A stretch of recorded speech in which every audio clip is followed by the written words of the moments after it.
Words मैं आपको बोल रहा हूँ, ये मेरे वर्ड्स नहीं है। ये मैं जस्ट पवित्र आत्मा की एक अंदर की विल को, एक उसकी विल को, जो मैं उसके दिल को देख पा रहा हूँ। बाइबल कहती है परमेश्वर का आत्मा सब गूढ़ बातें जानता है परमेश्वर की। जिस तरह आपका आत्मा आपको सबसे अधिक जानता है, परमेश्वर का आत्मा सबसे अधिक परमेश्वर को जानता है। वह परमेश्वर की गूढ़ बातें जानता है और वो आप पर प्रकट करता है। और मैं आपको ये वचन, जब इस वचन को आप पढ़ते हैं, तो उसने कहा कि जो किसी मनुष्य के कान ने नहीं सुना, चित्त पे नहीं चढ़ा, जो किसी कान ने नहीं सुना, जो किसी आंख ने नहीं देखा, परमेश्वर ने अपने प्रेम रखने वालों के लिए उन बातों को तैयार किया। कौन सी बातें? वो ग्लोरियस लाइफ, वो बातें जो आपके साथ संबंधित हैं, वो बातें जो आपकी बुलाहट को सिद्ध करती हैं। अगर परमेश्वर ने आपको एक हाउसवाइफ के रूप में बुलाया, तो इसका मतलब ये नहीं कि वो आपसे कुछ करवाना नहीं चाहता। वो वहीं रख कर आपसे बड़े काम करवाएगा, बड़ी रूहों को बचवाएगा, बड़े इवेंजलिज्म आपके द्वारा करवाएगा। और एक ग्लोरियस लाइफ जो खुदावंद की ओर से आपकी लाइफ में परमेश्वर देना चाहता है, वो पवित्र आत्मा आपकी लाइफ पर जाहिर करता है कि उसे किस तरह से अपनी जिंदगी में प्रैक्टिकली पाना है। मैं प्रोफेटिकली मैं आपसे ये बात कर सकता हूं कि आपको तैयार रहना है। अपनी स्पिरिचुअल लाइफ, अपनी फास्टिंग, अपनी प्रेयर, अपनी बाइबल रीडिंग को आपको बड़े ध्यान से संभाल के रखना है। ये आपके लिए वहां जाने का मार्ग और रास्ता है जहां पर हर व्यक्ति नहीं जा सकता। क्योंकि जो लाइफ परमेश्वर मुझे प्रोफेटिकली भविष्यवाणी के रूप में आपके लिए दिखा रहा है, आपकी लाइफ की बिगेस्ट टेस्टिमनी को, ऐसी टेस्टिमनी जिसको आप होल लाइफ आप सेलिब्रेट करेंगे, ऐसी टेस्टिमनीज को मैं आपकी लाइफ के ऊपर देख रहा हूं। आपको जस्ट रेडी रहना है, तैयार रहना है, with fasting and prayer, Bible reading के साथ अपनी लाइफ को परमेश्वर में अच्छी रीति के साथ चलाते हुए, बिलीव करते हुए। क्योंकि ये मैसेज मेरा नहीं, ये मैसेज खुदावंद का है कि वो आपको बड़े काम के लिए और बड़ी टेस्टिमनी के लिए तैयार कर रहा है।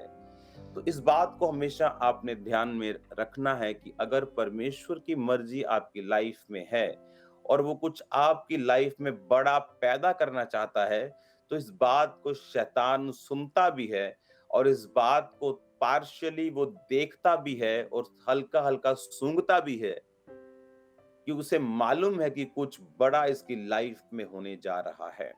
फिर वो आपका विरोध करे, चाहे फिर वो आप पर अटैक करने की कोशिश करे, आपको डाइवर्ट करने की कोशिश करे, कि परमेश्वर का जो रूह है, उसका जो आत्मा है, वो आपको एक तैयारी के साथ, एक बड़ी गवाही के साथ वो आपको ब्लेस करना चाहता है। ये मैं परमेश्वर को प्रोफेटिकली आपकी लाइफ में करता हुआ और करना चाहता है, ये देखता हुआ मैं आपको बोल रहा हूं। तो आपको क्या करना है? अपने विश्वास को पकड़ के रखना है। हर एक आंधी के बाद बाइबल कहती कि प्रभु यीशु मसीह जब जा रहे थे तो रास्ते में बहुत आंधी आई। इतनी आंधी आई कि वो चेले परमेश्वर पर कुड़कुड़ाने लगे और डर गए। और बाइबल कहती परमेश्वर पिछले उस बोट के ऊपर, वो गद्दी के ऊपर वो सो रहे थे और बोट हिल रही थी, बॉलीवुड सॉन्ग्स की तरह। बोट हिली जा रही है और यीशु मसीह सो रहे हैं और चेले आके बोल रहे हो कि परमेश्वर गुरु, तुझे चिंता नहीं कि हम नाश हुए जाते हैं? तू बड़े मजे से सो रहा है, तुझे कोई परवाह नहीं है, हम मर रहे हैं, देख पानी 20 फुट ऊपर, 30 फुट लहरें आ रही हैं, हम डूब जाएंगे। तो बाइबल कहती जीसस क्राइस्ट ने कहा, ए आंधी शांत रहे, थम जा। और बाइबल कहती पानी स्टिल हो गया, आंधी थम गई और वो हैरान हुए कि ये कौन हमारे साथ है जो पानी और आंधी इसकी आज्ञाओं को मानते हैं। उसके बाद क्या हुआ? बाइबल कहती वो गिरसेनियों के देश में पहुंचा। बाइबल कहती वहां पर एक मनुष्य उसे मिला जो कब्रों में रहता, अपने आप को पत्थरों से घायल करता, चिल्लाता, दुष्ट आत्माओं से ग्रसित था, सांकलों से बांधा गया, पर वो संगल तोड़ देता था। इमेजिन करो, लोहे के संगलों से बांधा गया और लोहे के संगल हाथी भी नहीं तोड़। आपको मालूम हाथी के पांव को किससे बांधा जाता है? संगल से। संगल से बांध के रखते हैं। अगर आप ध्यान से देखेंगे हाथी को, बहुत सारी जगहों पर मैंने देखा है, उसको संगल से बांध के रखते हैं, उसके पिछले पैर को। इमेजिन करो, जो चीजें जानवरों के लिए बड़े बड़े मुश्किल है उन्हें तोड़ना, वो आदमी उन संगलों को मैनुअल, किसी बंदूकें होती नहीं थी तब, मैनुअल उन्हें तोड़ देता था, अपने हाथों से उन्हें ब्रेक करता था। और बाइबल कहती वो दुष्ट आत्माओं से भरा हुआ जीसस क्राइस्ट के पास आया तो डरने और घबराने की बजाय यीशु मसीह ने उसके अंदर से वो दुष्ट आत्मा को निकाला और वो सूरों में गई और फिर पूरे नगर में सुसमाचार पहुंचा कि परमेश्वर हमारे बीच में आए हैं। उन्होंने एक्सेप्ट नहीं किया और यीशु मसीह को वापस कर दिया। उन्हें डर था कि हमारे बिजनेस का नुकसान ना हो जाए। लेकिन आपको ये बात मैं इसलिए बता रहा हूं कि जीसस क्राइस्ट कि उस मॉर्निंग जहां यीशु मसीह ने एक बड़ा मिरेकल किया, उससे एक रात पहले चेलों ने बहुत करीब से, उन्हें ऐसा लगता कि मौत को देखा। लेकिन उन्हें ये मालूम नहीं था कि ये डेविल क्यों परेशान हो रहा है, ये क्यों हम मुसीबत में हैं, क्यों शैतान हमें खत्म करने की कोशिश कर रहा है। लेकिन जीसस क्राइस्ट इस बात को जानते थे, इसीलिए वो सो रहे थे। उन्हें मालूम था कि मैं एक मिशन पे हूं, अगले दिन बड़ी दुष्ट आत्माओं से डिलीवरेंस होगी।